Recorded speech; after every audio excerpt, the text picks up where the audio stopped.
ආයිබෝන් පුතේ අපි දැන් පටන් ගන්නේ සාර්වාර්ථික සමතුලිතයේ 5 වෙනි වීඩියෝ එක 5 වීඩියෝ අංක 5 ඒකේ අපි දැන් තමයි ඇත්තටම සාර්වාර්ථික සමතුලිතය පටන් ගන්න. මෙච්චර අපි ව්‍යාපාර චක්‍රය ගැන කතා කරේ. එන පිටු අංකය 18ට. සාර්ව ආර්ථික සමතුලිතය පිටුව 18. කියවලා බලන්න මොකද කියලා තියෙන්නේ කියලා. Macro economic equilibrium. Macro economic equilibrium. මොකද්ද කියලා තියෙන්නේ? ඕනෑම ගිණුම් ක්‍රමයක් මගින් යම් අයිතමයක හෝ විචල්‍යයක අගය කොපමණ වේද මැන දැක්වේ. ගිණුම් කරන්නේදී කරන්නේ යම් විචල්‍යයක හෝ අගය අනේ අයිතමයක අගයනේ. දැන් අපි ගත්තොත් සමාගම් ගිණුම් කරන්නේ. සමාගමක ලාභ අලාභ මූල්‍ය තත්ත්වයනේ. හවුල් ව්‍යාපාර ගිණුම් කරන්නේ. හවුල් ව්‍යාපාරයක ලාභ අලාභ මූල්‍ය තත්ත්වයනේ. තනි පුද්ගල ව්‍යාපාරයක ලාභ අලාභ මූල්‍ය තත්ත්වය ගිණුම් කරන්නේ ඕවනේ මයින්නේ. ජාතික ගිණුම් වලින් මයින්නේ මුළු රටේම. ඒක ඇකවුන්ටින් නෙමෙයි ඒක ඉකෝන් වල පාර්ට් එකක්. ජාතික ගිණුම් වලින් වයින්නේ මුළු රටේම නිෂ්පාදනය ආදායම වියදම ඕවා. හරි ඔය වගේ ඕනෑම ගිණුම් ක්‍රමයක් ජාතික ගිණුම් වේවා නැත්නම් ඔය ෆයිනෑන්ෂියල් ඇකවුන්ටින් මූල්‍ය ගිණුම් කරන්නේ වේවා මගින් යම් අයිතමයක හෝ විචල්‍යයක අගය කොපමණ වේදයි මෙන්න දැක්වේ.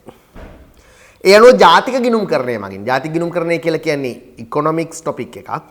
නමුත් ඇකවුන්ටින් ක්‍රම තමයි මෙතන භාවිතා වෙන්නේ. ජාතික ගිණුම් කරණය මගින් යම් ආර්ථිකයක සමස්ත නිෂ්පාදිතය කොපමණ වේදයි මැන ඉදිරිපත් කරන ලදී.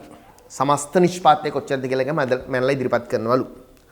ඕනෑම න්‍යායක් මගින් යම් අයිතමයක හෝ විචල්‍යයක අගය එපමණ වූයේ ඇයිදයි විග්‍රහ කෙරේ. හරියට ජාතික ගිණුම්කරණය අර අපි කලින් ඉගෙනගත්තු පාඩම. ජාතික ගිණුම්කරණයෙන් කියන්නේ දලදේශීය නිෂ්පාදිතය කොච්චරද? ජාතික නිෂ්පාදිතය කොච්චරද? වැය කළ හැකි ජාතික නිෂ්පාදිතය කොච්චරද? දේශීය ඉතුරුම් කොච්චරද? ජාතික ඉතුරුම් කොච්චරද කියලා මැනලා කියන එක තමයි ඒක කරන්නේ ජාතික ගිණුම් වල. අපි සාර්වාර්ථික සමතුලිතයේදී කරන්නේ. ඇයි දලදේශීය නිෂ්පාදිතය එච්චර වුනේ? ඒක හැදුනේ කොහොමද? ඒකට බලපාපු විචල්යන් මොනවද? මෙන්න මේව තමයි සාර්වාර්ථික සමතුලිතයේදී අපි අධ්‍යයනය කරන්නේ.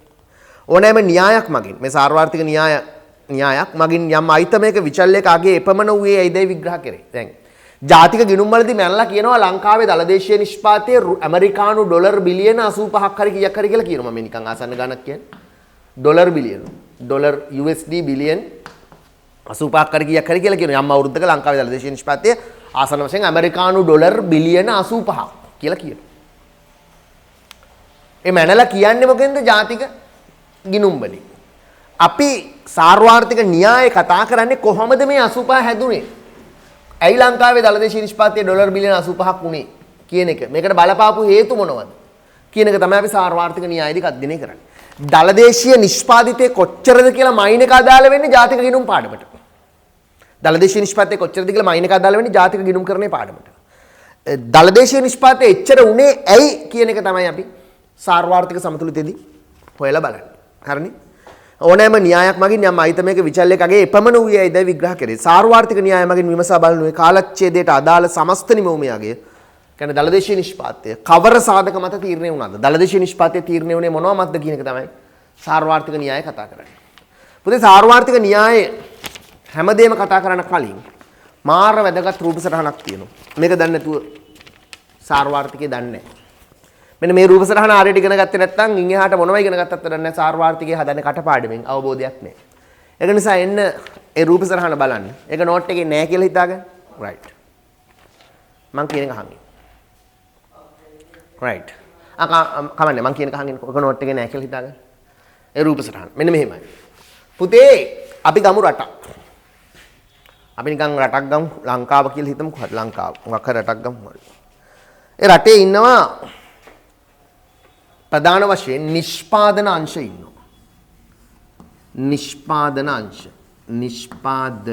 අංශ. භාණ්ඩ නිපදවන නිෂ්පාදන අංශ ඉන්නවා.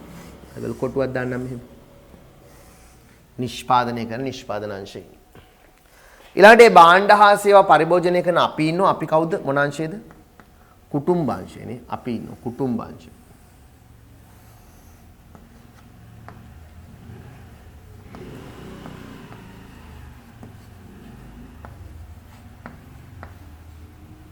කුටුම්බංශය ඉන්නවා. රයිට්. පුතේ මෙහෙමයි සිද්ධිය.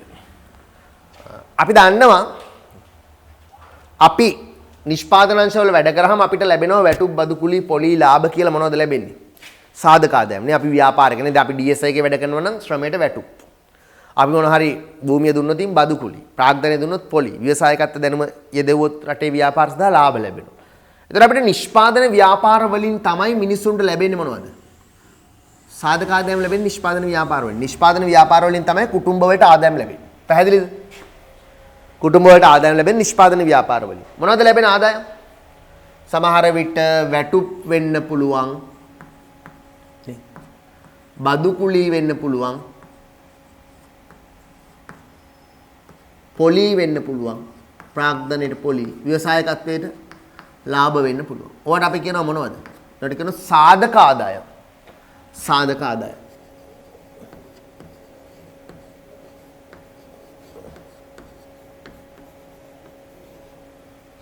සාධක ආදායම් ලැබෙන්නේ නිෂ්පාදන ව්‍යාපාර වලින්. සාධක ආදායම්. right. අපි නිකමට හිතමු යම් අවුරුද්දක ව්‍යාපාර වලින් නිෂ්පාදන අංශ වලින් අපේ කුටුම්බ වලට, අපේ ගෙවල් වලට, ඔයගොල්ලෝගේ අම්මට තාත්තට ලැබිච්ච වැටුප්, බදු කුලි, පොලි ලාභ සාධක ආදායම් ප්‍රමාණය අපි නිකමට හිතමු රුපියල් බිලියන 1000ක් කියලා හිතමු. සාධක ආදායම් ලැබිලා තියෙනවා. ලැබිච්ච සාධක ආදායම් ප්‍රමාණය රුපියල් බිලියන 1000ක්. අපි නිකන් උපකල්පනය කරමු. just we can assume that.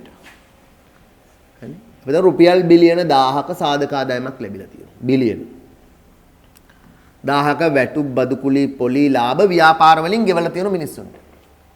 හැබැයි පුතේ රුපියල් බිලියන 1000ක වැටුප්, බදු කුලි, පොලි ලාභ ගෙවුවට මිනිස්සුන්ට රුපියල් බිලියන 1000ක් ගෙදර ගෙනියන්න හම්බෙන්නේ නැහැ.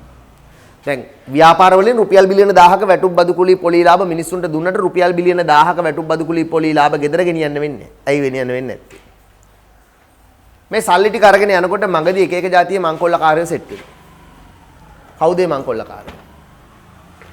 මේ සල්ලි ටික අරගෙන අපි ගෙදර යනකොට රුපියල් 1000ක් නිෂ්පාදනාංශ වලින් දුලා හොඳට අහගන්න මේ කතාව. හරි මාර වැදගත්.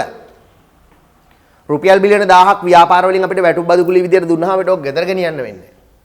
හේතුව තමයි මම මගදී මංකොල්ල කනවා. මම මංකොල්ල කයන් කට්ටිය රත් පාටින් අඳිනවා මෙහෙම. ටිකක් මෙන්න මෙහෙම මංකොල්ල කනවා.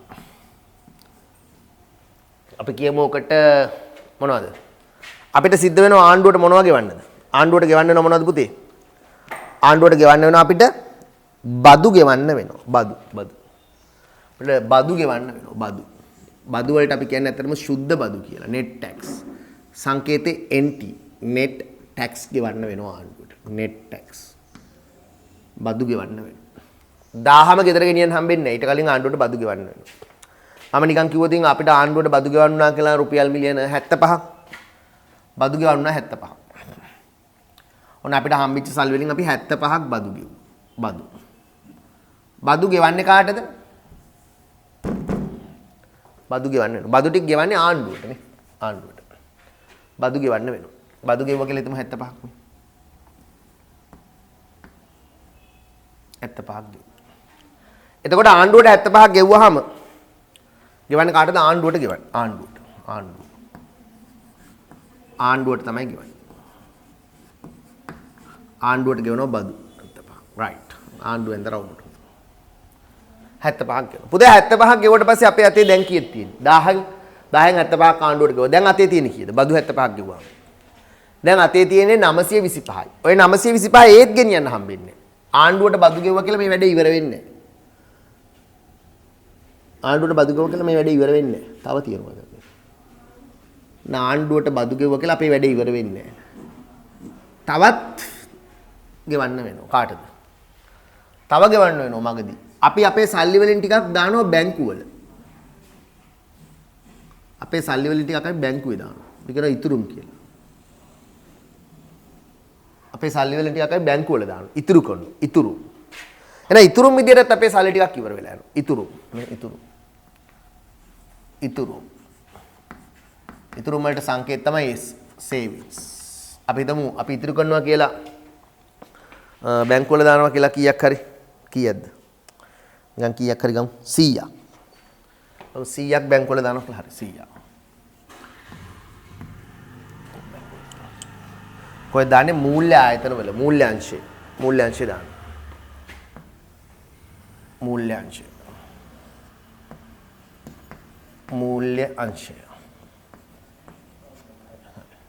අර අපිට කීයද ගෙදර ගෙනියන්න පුළුවන්? 10න් 75ක් ආණ්ඩුවට බදු ගෙව්වා 100ක් ඉතිරි කරා. අපේ අතේ තියෙන මුදල් ප්‍රමාණය දුර්වල වෙනවා. ඒතකොට දැන් 175ක් ගිහලා තියෙනවා. දැන් තියෙන 825යි. පුතේ ඔය 825ත් මෙහෙමත් වෙනවා තව. ඕක ගෙදර ගෙනියන්න හම්බෙන්නෙත් නැහැ. ඕකෙන් අපි ටිකක් අර විදේශීය භාණ්ඩ මිලදී ගන්න වියදම් කරනවා. විදේශීය අංශය කියලා මෙහෙම තියෙනවා අපේ බාහිර ලෝකයේ. විදේශීය අංශය. විදේශ අංශය. අපි අපේ තියෙන සල්ලි වලින් තව ටිකක් වියදම් කරනවා මේ විදේශ භාණ්ඩ, ආනයනික භාණ්ඩ ගන්න. imported items. Apple phone, Toyota car, BMW, Mercedes Benz පිටරටින් එන භාණ්ඩ, ආනයනික භාණ්ඩ ගන්න. සල්ලි ටිකක් වියදම් කරනවා. අපි ඒකට කියනවා ආනයන කියලා. ආනයන. ආනයන. ආනයන වල සංකේතය තමයි පුතේ M. import M. අපි තමු ආනයන වල සඳහා අපිට ගියා කියලා 125. හරි. ඒකත් අපිට විදේශීය අංශයට එළියට ගලාගෙන යනවා. right. දැන් හිතලා බලන්න මම ගෙදරට ගේන සල්ලි ප්‍රමාණය අඩු වෙන දුර්වල කරපු. මම ගෙදරට ගේන සල්ලි ප්‍රමාණය දුර්වල කරපු ගලා යාම් තුනක් එළියට තියෙනවා. එකක් තමයි බදු. මම රුපියල් 1000ක් ව්‍යාපාර වලින් දුන්නා මට ගෙදරට රුපියල් 1000 ගේන්න උනේ එක හේතුවක් තමයි මම බදු ගෙව්වා. කොච්චරද? බදු ගෙවුවා රුපියල් 75.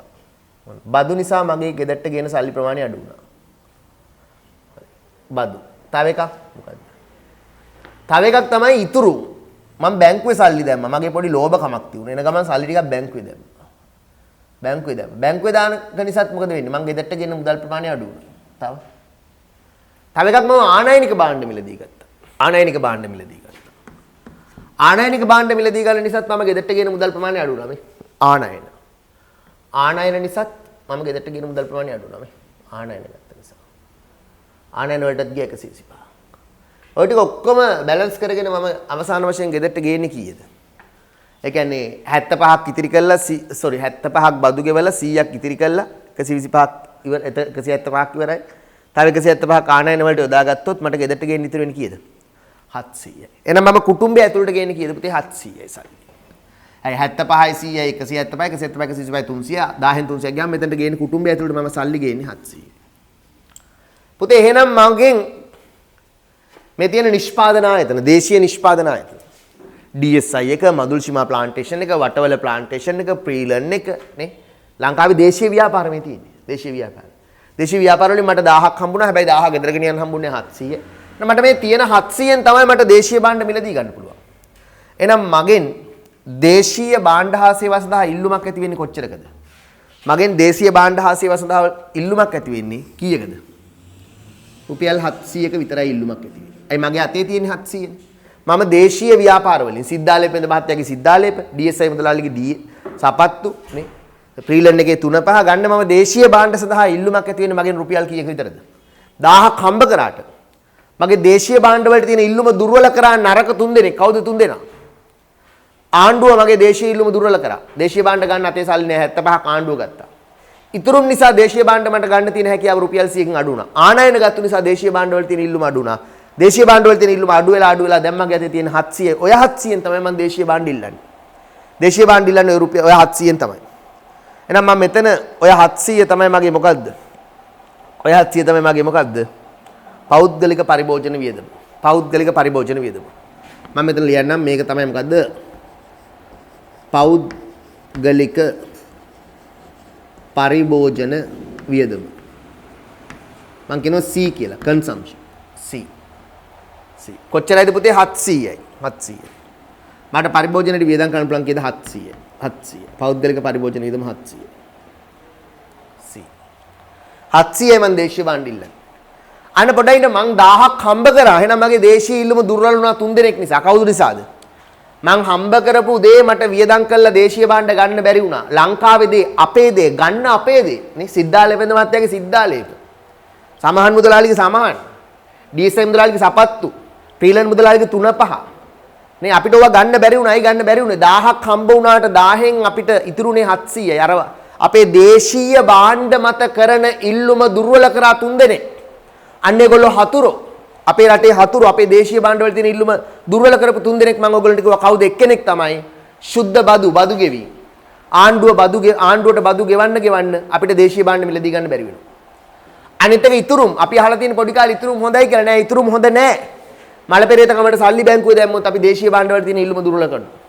අනිත් එක ආනයන Apple phone ගන්න ගියොත් පිටරටින් භාණ්ඩ ගේන්න ගියොත් අපිට දේශීය භාණ්ඩ ගන්න අතේ සල්ලි නැති වෙනවා. ආනයන. එහෙනම් දේශීය ඉල්ලුමට හතුරුකම් කරන දේශීය භාණ්ඩ මත සිදු කරන ඉල්ලුමට හතුරුකම් කරන තුන් දෙනෙක් ඉන්නවා. ඒගොල්ලන්ට අපි ඉකෝන් වල කියනවා ගිලිහීම් කියලා. කවුද ගිලිහීම්? බදු, ඉතුරුම්, ආනයන. මම ඔක පස්සේ මතක් කරන්න නැවත. දැනට මතක තියාගන්න බදු, ඉතුරුම්, ආනයන. net tax සුද්ධ බදු ඇත්තට. ඉතුරුම් සහ ආනයන. මේක බදු කියනට වඩා ලස්සනයි මේක සුද්ධ බදු. මොකද්ද සර් සුද්ධ කියන්නේ? ඒ කියන්නේ අපි බදු ගෙවනවා අපිට සහන ආධාර ලැබෙනවා. ඒ දෙක අතර වෙනස සුද්ධ බදු. සුද්ධ බදු, ඉතුරුම් සහ ආනයන. ඒක නිසා අපේ දේශීය ඉල්ලුම දුර්වල වෙනවා. දුර්වල වෙනවා. දේශීය ඉල්ලුම 700. අහගන්න හොඳට අහගන්න. ඉස්සෙල්ලා හිතන්න කලින් අහගන්න. වැඩි හිතන්න එපා. හරි. හරියට අහගන්න. හරි. ඊළඟට පුතේ මෙහෙමයි සිද්ධිය. හැබැයි දේශීය ඉල්ලුම දුර්වල වුණාට ඔය කියන විදිහටම දුර්වල වෙන්නේ ආර්ථිකය හරියට බැලන්ස් වුණොත්. හරියටම බැලන්ස් වුණොත්. ඒ කියන්නේ අපි 125ක් විදේශ භාණ්ඩ ගන්නකොට සුද්ධොත් අපේ භාණ්ඩ අපි ආනයනය කරනවා. ඒ වගේම සුද්ධොත් දේශීය භාණ්ඩ මිලදී ගන්න. විදේශිකයෝ. විදේශිකයෝ අපේ වටවල ප්ලාන්ටේෂන් එකේ මදුල් සීමා ප්ලාන්ටේෂන් එකේ තේකොළ වලට කැමති ඒගොල්ලෝ ඒවා ඉල්ලනවා. ඒගොල්ලෝ ඒවා ඉල්ලනවා. ඒකට අපි කියනවා අපනයන. අපනයන. අපනයන. අපනයන ඉල්ලුම. එක්ස්පෝර්ට්. අපි තමු අපි 125 ගේ ඒගොල්ලෝගෙන් ගන්නවා. ඒගොල්ලොත් හරියටම 125 ගේ අපෙන් ගන්නවා කියලා. අන්න දේශීය ඉල්ලුම. මදුල් සීමා ප්ලාන්ටේෂන් එකේ වටවල ප්ලාන්ටේෂන් එකේ තේකොළ විදේශිකයෝ ඉල්ලුණා. අපනයන ඉල්ලුම. අන්න එතකොට දේශීය ඉල්ලුම ශක්තිමත් වෙනවා. ඒ වගේම මූල්‍යාංශය බැංකු අපේ සල්ලි එකතු කරගෙන තැන්පතු වැඩියෙන් තියන එකෙන් සල්ලි අරගෙන ආයෝජකයන්ට ව්‍යාපාරිකයන්ට ණයට දෙනවා. ඒකනේ බැංකු කරන්නේ. මිනිස්සු හම්බ කරලා ගිහිල්ලා බැංකුවේ දානවා. 105 පොලියට බැංකු කරන්නේ. ඒ ටික අරගෙන 115 20 පොලියට ව්‍යාපාරිකයන්ට ණයට දෙනවා. එතකොට බැංකුවට මේ දාපු 100 බැංකුව හරියටම ව්‍යාපාරිකයන්ට දුන්නොත් මෙහෙම මොනවා විදියටද? ව්‍යාපාරිකයෝ ආයෝජන විදියට නැවත ඒ ගල් වැලි සිමෙන්ති මිලදී ගන්න ව්‍යාපාර කරගෙන යන අවශ්‍ය ආයෝජන සඳහා මේ මුදල් යොදවන. එතකොට නැවත දේශීය භාණ්ඩ සඳහා ඉල්ලුමක් ඇති වෙනවා මේ ආයෝජන තුලින්. මේක අපි කියනවා ආයෝජන. ආයෝජන වලට කියන I ඉන්වෙස්ට්මන්ට්. අපි හිතමු හරියටම 100ක් බැංකුව තියෙන බැංකුව 100ම අනිත් පැත්තට දැම්මොත් ආයෝජන ඉල්ලුම නිසා නැවත දේශීය භාණ්ඩ වල තියෙන ඉල්ලුම වැඩි වෙනවා. ඊළඟට ආණ්ඩුවත් නිකන් ඉන්නේ ආණ්ඩුව බදු විදියට එකතු කරගත්තු මුදල් ටික නැවත වියදම් කරන රාජ්‍ය වියදම.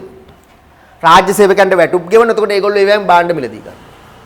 රජයට අවශ්‍ය ඉස්කෝල වලට නොමිලේ නිලැඳුම් දෙන්න නිලැඳුම් ගන්නවා. පොත්පත් ගන්නවා. ලිපි ද්‍රව්‍ය ගන්නවා. හොස්පිටල් වලට බෙහෙත් මිලදී ගන්නවා. ආණ්ඩුවත් මේ ටික නැවත වියදම් කරනවා. අපි ඒකට කියනවා රාජ්‍ය වියදම. ඒකට කියනවා රාජ්‍ය වියදම. නැත්නම් රජයේ මිලදී ගැනීම. රජයේ වියදම්. රජයේ වියදම් වලට කියනවා government expenditure G. අපි හිතමු ඒකත් හරියටම ගත්තොත් 75ම වියදම් කරා කියලා. අන්න එතකොට නැවත දේශීය ඉල්ලුම ශක්තිමත් වෙනවා. එහෙනම් දේශීය ඉල්ලුම ශක්තිමත් වෙනවා. දේශීය භාණ්ඩ වල තියෙන ඉල්ලුම ශක්තිමත් කරනවා බැහැරින් 3 දෙනෙක්. කවුද? එකක් අපනයන විදේශිකයෝ අපේ භාණ්ඩ ගන්නවා. අනිත් එක බැංකුව ණය දුන්නාට පස්සේ ආයෝජකයෝ අපේ භාණ්ඩ මිලදී ගන්නවා. අනිත් එක ආණ්ඩුව රජයේ වියදම් දරද්දී නැවත දේශීය භාණ්ඩ වලට ඉල්ලුමක් ඇති වෙනවා. එහෙනම් දේශීය ඉල්ලුම ශක්තිමත් කරන හිත හොඳ 3 දෙනෙක් ඉන්නවා. කවුද? අපනයන හිත හොඳයි. ආයෝජන හිත හොඳයි. රජයේ වියදම් හිත හොඳයි. ඒ නිසා දේශීය භාණ්ඩ වල තියෙන ඉල්ලුම වැඩි වෙනවා. ඒ හොඳ කට්ටිය. අර උඩ රතු පාටෙන් ඇඳේ නරක කට්ටිය. මේගොල්ලෝ හොඳ කට්ටිය. රයිට්. එතකොට පුතේ දේශීය ඉල්ලුම ශක්තිමත් කරන මේ 3 දෙනාට අපි එකතු වීම කියලා කියනවා. අපි ඒක වෙනම පස්සේ කතා කරමු. මොනවාද ආයෝජන, රාජ්‍ය වියදම් සහ අපනයන වලට එකතු වීම කියලා කියන එක අපි වෙනම පස්සේ කතා කරමු. ඒක නිසා අපේ දේශීය ඉල්ලුම මොකක් වෙනවද පුතේ? ශක්තිමත් වෙනවා කියලා අපි කියනවා. රයිට්. දැන් දේශීය ඉල්ලුම කීයද? අපි ඉල්ලනවා 700ක්. අපනයන ඉල්ලුම 125යි කියන්නේ එතකොට 825යි. 825යි මේ 100යි 925යි. 925යි මේ 75යි. හරියටම 1000ම නැවත ඉල්ලුමක් ඇති වෙනවා. එතකොට අපි මේ පැත්තෙන් මෙහාට ගියෙත් 1000යි මෙහාට ආවෙත් 1000යි. ඔන්න ඔය වගේ තත්ත්වයක් ඇති වුණොත් අපි කියනවා. එතකොට භාණ්ඩ හා සේවා මත වියදම කීයද? භාණ්ඩ හා සේවා මත වියදම හරියටම 1000ක් වෙනවා. මේ ටික එකතුව මේ ඔක්කොම 75යි 100යි 700යි 125 එකතු කරාම හරියටම 1000ක් හැදෙනවා. මෙන්න මෙහෙම වුණොත් මේකට අපි කියනවා මොකද්ද? හරියටම 1000ක් වුණොත් අපි මේකට කියනවා මොකද්ද? සාර්වාර්ථිකය දැන් සමතුලිතයි කියලා. සාර්වාර්ථිකය සමතුලිතයි කියලා කියනවා. රයිට්. දැන් පොඩ්ඩක් පැහැදිලිනේ පුතේ? ඔය ටික පැහැදිලි. පුතේ පොඩ්ඩක් බලන්න මම නැවත කියන්නම්. එන්න පිටු අංකය 21ට. Turn into page number 21. ඔලා දෙයක් ඔක්කොම මෙතන තියෙනවා. නමුත් බලන්න හිමිට. නැති ටික ලියාගන්න. ඒ කියනවා නිෂ්පාදන අංශ වලින් අපිට ලැබෙන ආදායමක් වැටුප්, බදුකුලි, පොලි, ලාභ. ඒකට කියනවා සාධක ආදායම් කියලා. ඒක අංක 1 ප්‍රවාහය කියලා දාලා තියෙනවා. ප්‍රවාහය අංක 1. අංක 1. එතන 1000 ඉලක්කම් පොඩ්ඩක් දාගන්න. 1000 අංක 1 ගාව 1000 කියලා දාන්න. පිටුව 21. පිටුව 21. පිටුව 21. පිටුවක් දෙකක් අතහැරලා ඉන්නේ 21 වෙනි පිටුවට. 21 වෙනි පිටුවේ යට තියෙන මේ රූප සටහන. නිෂ්පාදන ආයතන විසින් අපිට ලැබෙනවා වැටුප්, බදුකුලි, පොලි, ලාභ, සාධක ආදායම. මේක අංක 1 1000යි. 1000. මේ 1000න් 1000ක් ලැබෙනවා. මේ 1000න් බදු ගෙවනවා. NT කියලා දාන්න එතන. මේ පොඩ්ඩක් මෙතන වැටුප්, බදුකුලි, සාධක ආදායම වලට y කියලා සංකේතය. y කියලා දාගන්න. y. මෙතන සංකේතය e. අපි ඒව දාමු හිමිට හරි. y කියලා දාගන්න සාධක ආදායම y. ඒක අපේ ගෙදරට එන්නේ නැහැ. 1000 ගෙදරට එන්නේ නැහැ. අතරමැදදී කැඩෙනවා. කොහෙන්ද? මෙන්න මෙතන. शुद्ध बदु नेट टैक्स NT කියලා දාන්න NT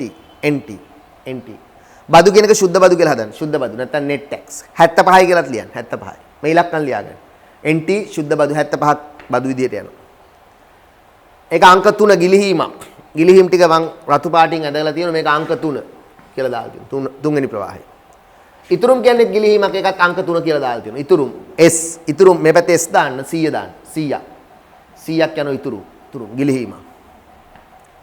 ඊට පස්සේ මෙතන ආනයන M කියලා දාන්න. ඒකත් අංක 3. මේකත් අංක 3 ප්‍රවාහය මේකත් අංක 3. ගිලිහීම් ටික ඔක්කොම අංක 3 කියලා දාලා තියෙනවා. ආනයන 125 කියලා දාන්න. 125 ඉලක්කම් ටික දාන්න. 125. right. ගිලිහීම් ප්‍රවාහ 3යි මොනවද පුතේ ප්‍රවාහ 3? ගිලිහීම් අපේ සල්ලි ටික. එතකොට පුතේ අපිට පේනවා ගිලිහීම් ප්‍රවාහ 3යි මොනවද මේ? මෙතන තියෙනවා 75ක් නේ.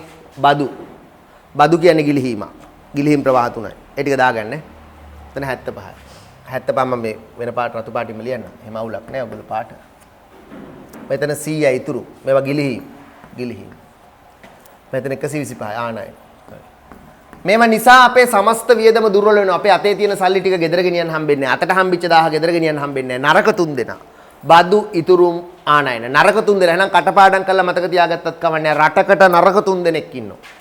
දේශීය භාණ්ඩ මත සිදු කරන ඉල්ලුම දුර්වල කරන 3 දෙනෙක් රටක ඉන්නවා. කවුද 3 දෙනා? එක්කෙනෙක් ඉතුරුම්, අනිත් එක්කෙනා බදු, අනිත් එක්කෙනා ආනයන. අපි ඉතුරු කරන්න අපි පොඩි කාලේ අපේ විරුද්ධ කතාව. අපි පොඩි කාලේ ඉතුරු කරන එක හොඳයි කියලා. නමුත් කේන්ස් කියන ආර්ථික විද්‍යාඥයා කියනවා ඉතිරි කිරීම රටකට හොඳ නැහැ, බදු රටකට හොඳ නැහැ, ආනයන රටකට හොඳ නැහැ. මොකද ඉතුරුම් බදු ආනයන නිසා දේශීය භාණ්ඩ මත තියෙන වියදම දුර්වල වෙනවා. දේශීය භාණ්ඩ ගන්න නැහැ මිනිස්සු. 1000ක් හම්බ කරාට ගෙදරට යන්නේ 700යි. ඉතිරි කරලා බදු ගෙවලා ආනයනය කළා ගෙදරට යන්නේ 700යි. දේශීය ඉල්ලුම දුර්වල වෙනවා. කවුරු නිසාද?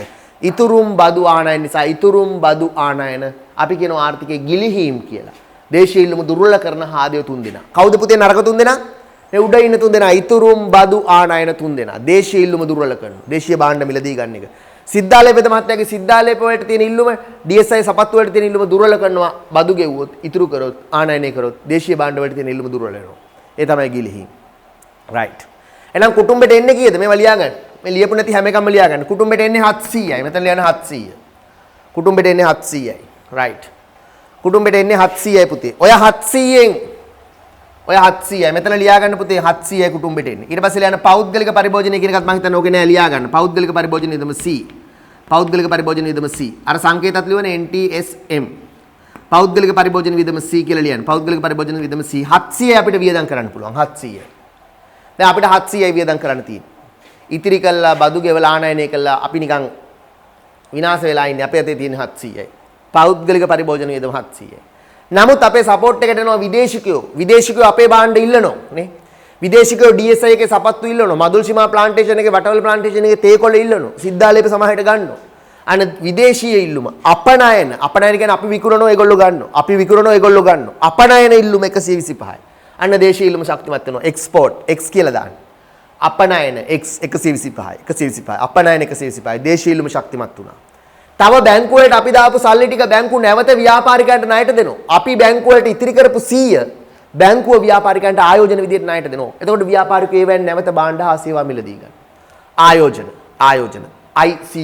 ICI දාගන්න. ආයෝජන නිසා දේශීය ඉල්ලුම ශක්තිමත් වෙනවා. අන්න හොඳ කට්ටිය අපනයන හොඳයි රටකට.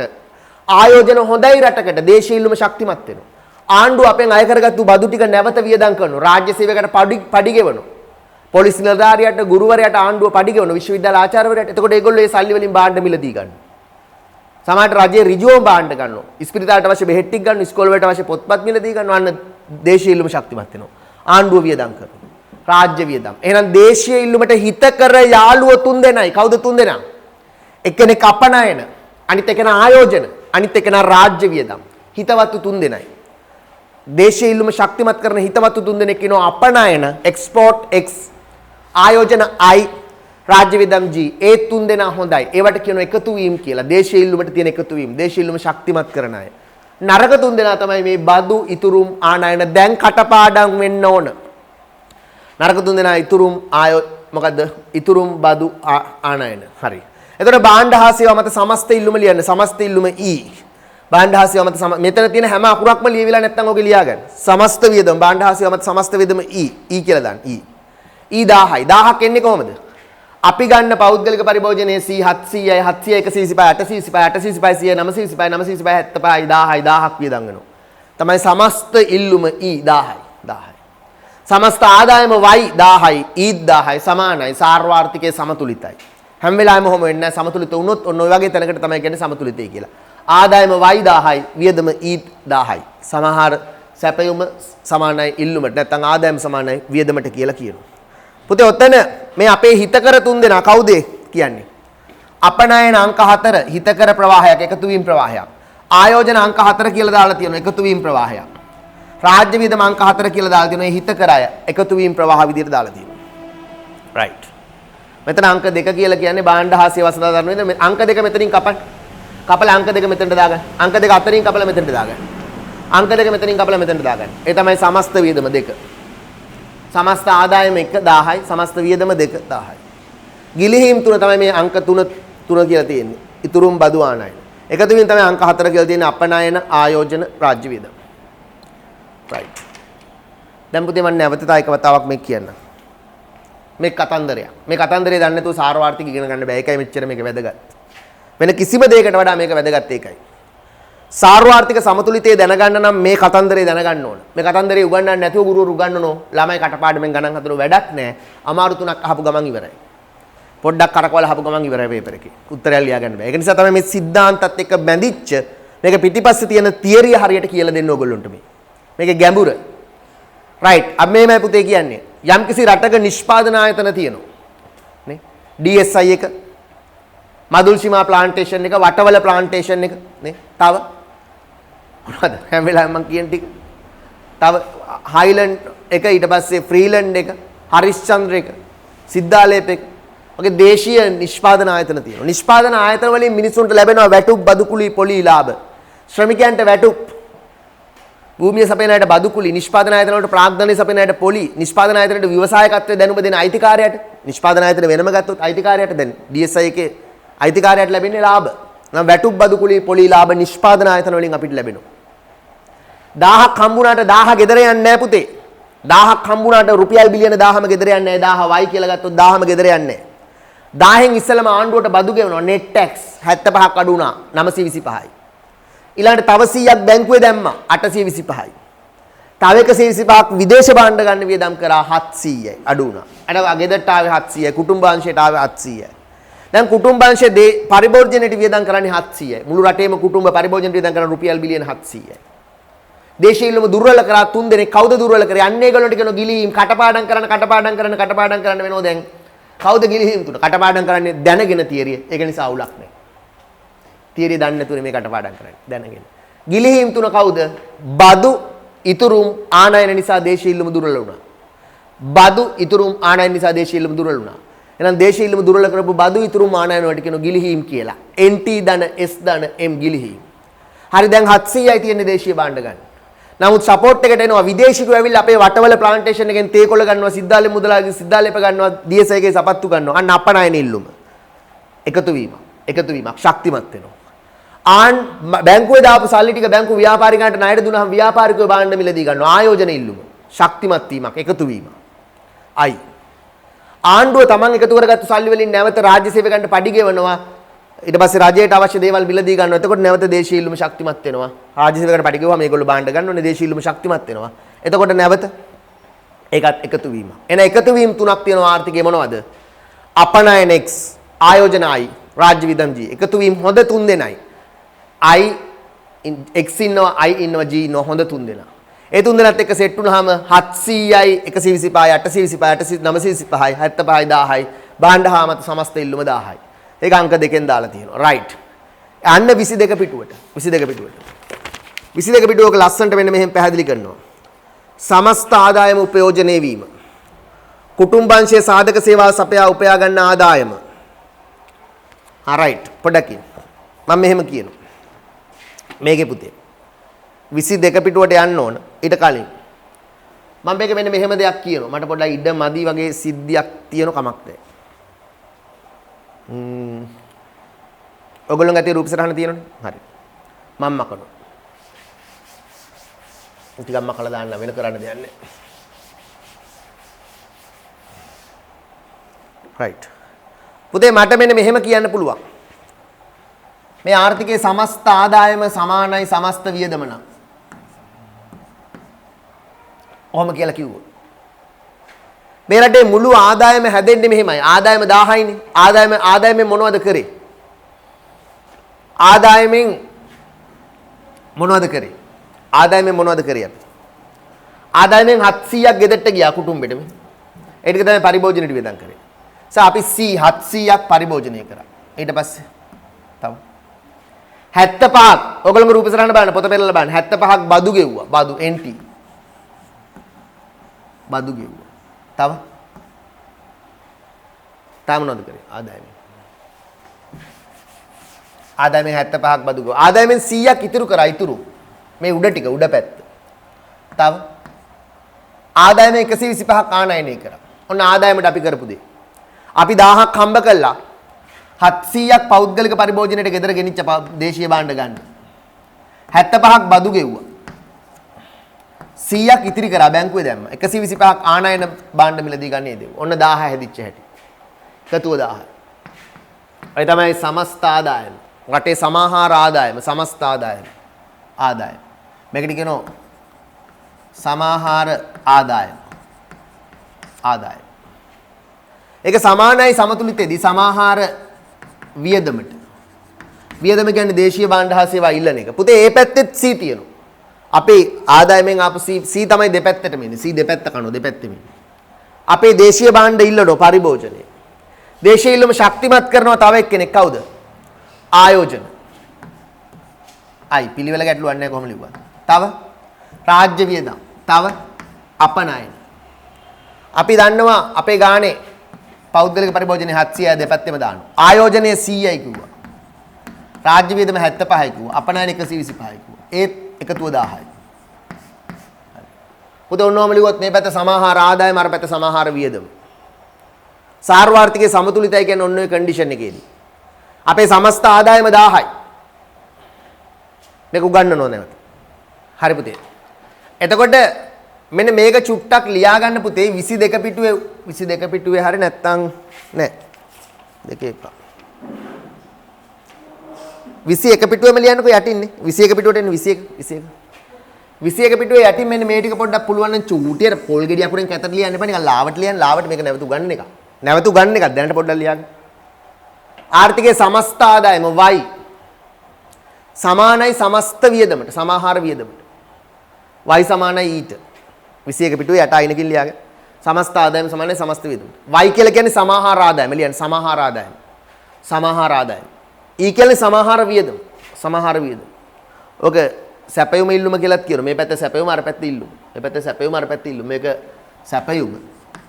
මේක ඉල්ලුම.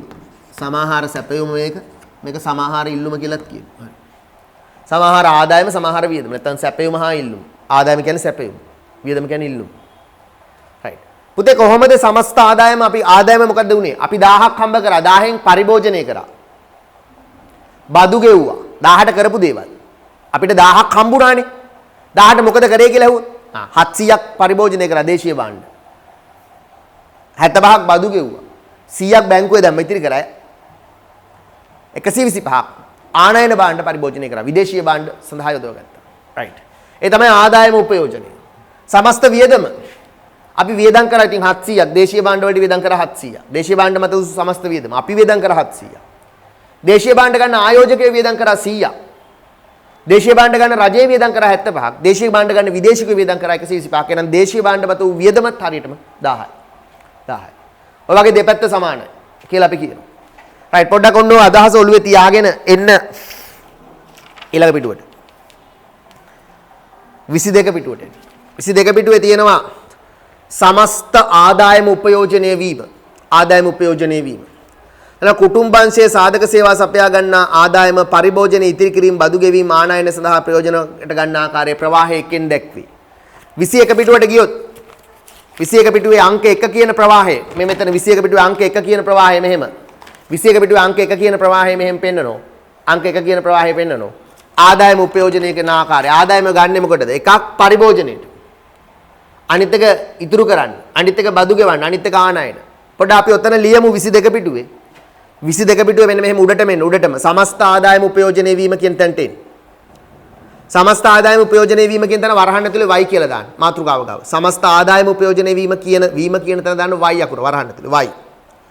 කුටුම්බංශයේ සාධක සේවා සපයා උපයා ගන්න ආදායම කරුණු වලට යොදවන මොනවද? එකක් පරිභෝජනය. පරිභෝජනෙට උඩින් චූටි c අකුරක් දාගන්න. චූටි c අකුරක් දාගන්න. ඉතිරි කිරීම උඩින් චූටි s අකුරක් දාන්න. s. බදු ගෙවීම වලට උඩින් චූටි nt දාන්න. nt net tax. ආනයන වලට උඩින් m දාන්න. m. එහෙනම් මොකද කුටුම්බංශයේ සාධක සේවා සපයා උපයා ගන්න ආදායම පරිභෝජනීය c ඉතිරි කිරීම s බදු ගෙවීම nt ආනයන m සඳහා ප්‍රයෝජනට ගන්න ආකාරයේ පළවන ප්‍රවාහයෙන් දැක්වේ. right. ඊළඟට යටපැත්තෙන් තියෙනවා වියදම් ප්‍රවාහය. සමහර වියදම වරහන් ඇතුලේ මාතෘකාව ගාව e කියලා දාන්න. සමහර වියදම මාතෘකාව ගාව දාන්න e කියලා. e expenditure expenditure e මාතෘකාව ගාව.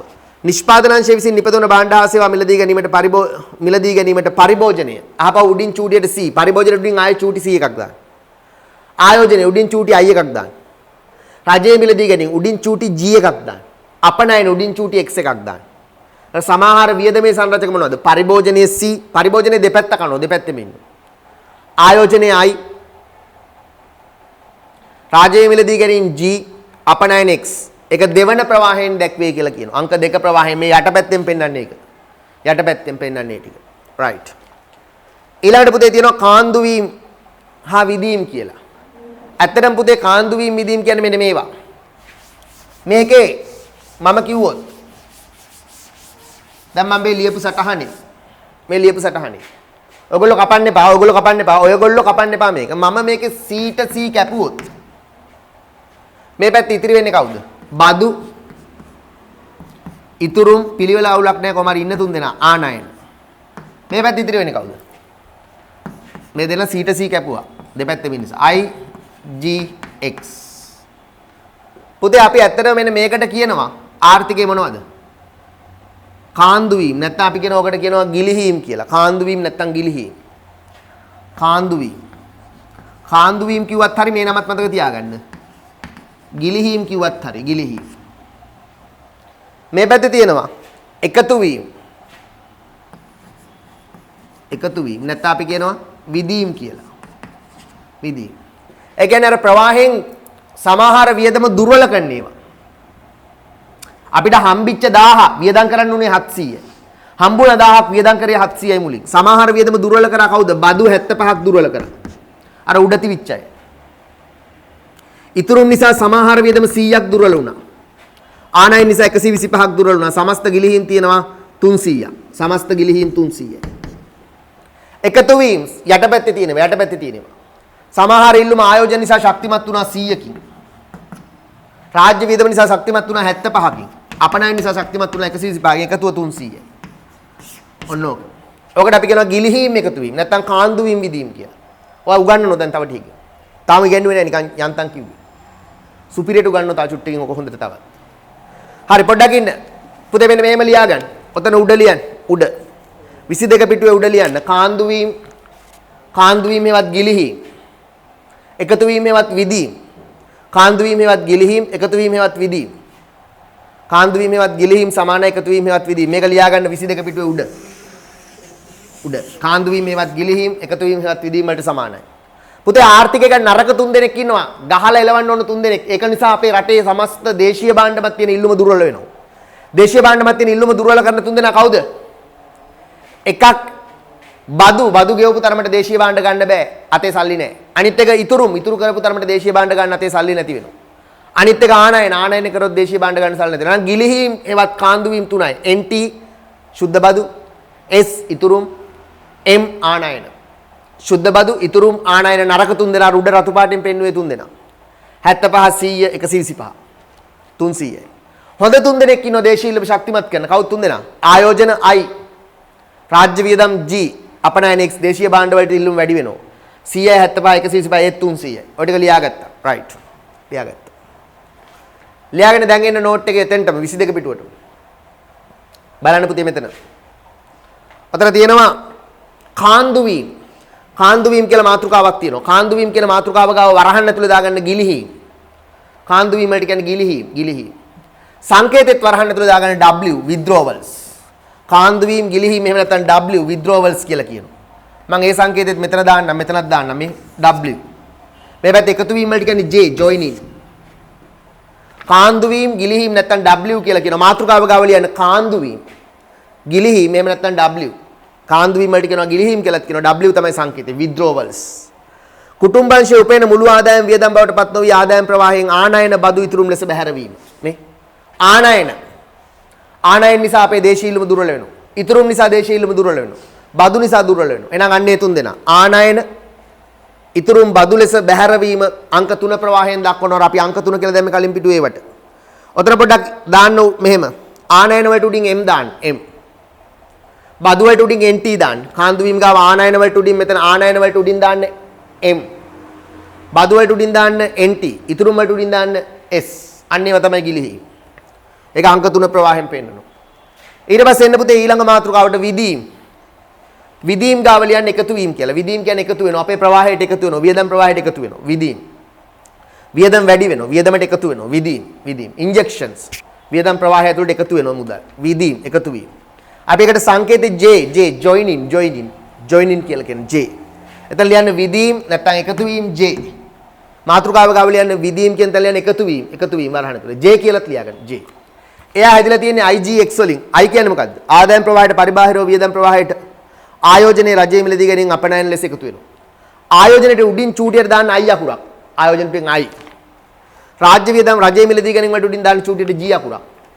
අපනයන වලට උඩින් එක්ස්පෝර්ට් විදේශ වලට විදේශීය ඉල්ලුම් එක්ස්පෝර්ට් X දාන්න X. ඔන්න ඔය තුනෙන් තමයි එකතු වීම හැදෙන්නේ. ඔය තුනෙන් තමයි එකතු වීම හැදෙන්නේ. I දාන G දාන X. ඒ තමයි එකතු වීම ටික.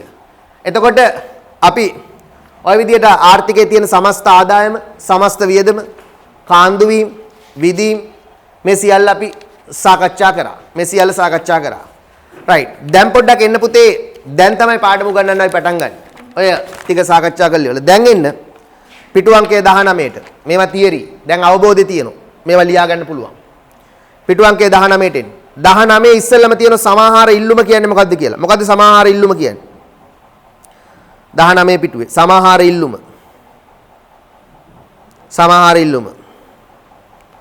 සමාහාර ඉල්ලුමට අපි කියනවා මොකද්ද? E. මේ තියෙන සමාහාර ඉල්ලුම මේක මේ. සමාහාර ඉල්ලුම කියන්නේ මේ වියදම් පැත්ත. E. සමාහාර වියදම E. දැන් ඇග්‍රීගේට් ඩිමාන්ඩ් AD කියලාත් කියනවා. සමාහාර ඉල්ලුම වියදම කියලාත් කියනවා. E කියලාත් කියනවා. AD ඇග්‍රීගේට් ඩිමාන්ඩ් කියලාත් කියනවා.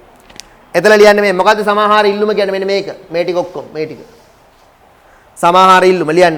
යම් දෙන ලද කාල පරිච්ඡේදයක් තුල මේ තමයි ඉල්ලුම. භාණ්ඩ වලට තියෙන ඉල්ලුම. දේශීය භාණ්ඩ වලට තියෙන ඉල්ලුම. පරිභෝජනයේ ආයෝජනයේ අර යටපැත්තෙන් ආවේ ඉල්ලුම. යටපැත්තෙන් ආවේ මෙහෙම. පරිභෝජනයේට ඉල්ලුවා, ආයෝජනයේ ඉල්ලුවා, රජයේ ඉල්ලුවා, විදේශික ඉල්ලුවානේ යටපැත්තෙන් ආවේ අර ඊතන ඉල්ලුම. දේශීය ඉල්ලුම. සමාහාර ඉල්ලුම නැත්නම් සමාහාර වියදම කියනවා. එතන ලියන්නේ තිත්තිරේ මෙහෙම. මෙහෙම ලියන්නේ. යම් දෙන ලද කාල පරිච්ඡේදයක් තුල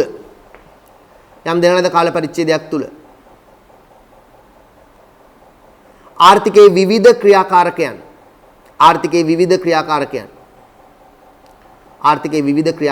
වරහන් තුල යන කුටුම්බ ව්‍යාපාර ආයතන රජය වරහන වහන යම් දෙන ලද කාලච්ඡේදයක් තුල ආර්ථිකයේ විවිධ ක්‍රියාකාරකයන් වරහන් ඇතුළේ යන කුටුම්බ, කමා ව්‍යාපාර ආයතන, කමා රජය වරහන් වහන්න. විවිධ ක්‍රියාකාරකයන්. කුටුම්බ, ව්‍යාපාර ආයතන, රජය වරහන් වහන්න.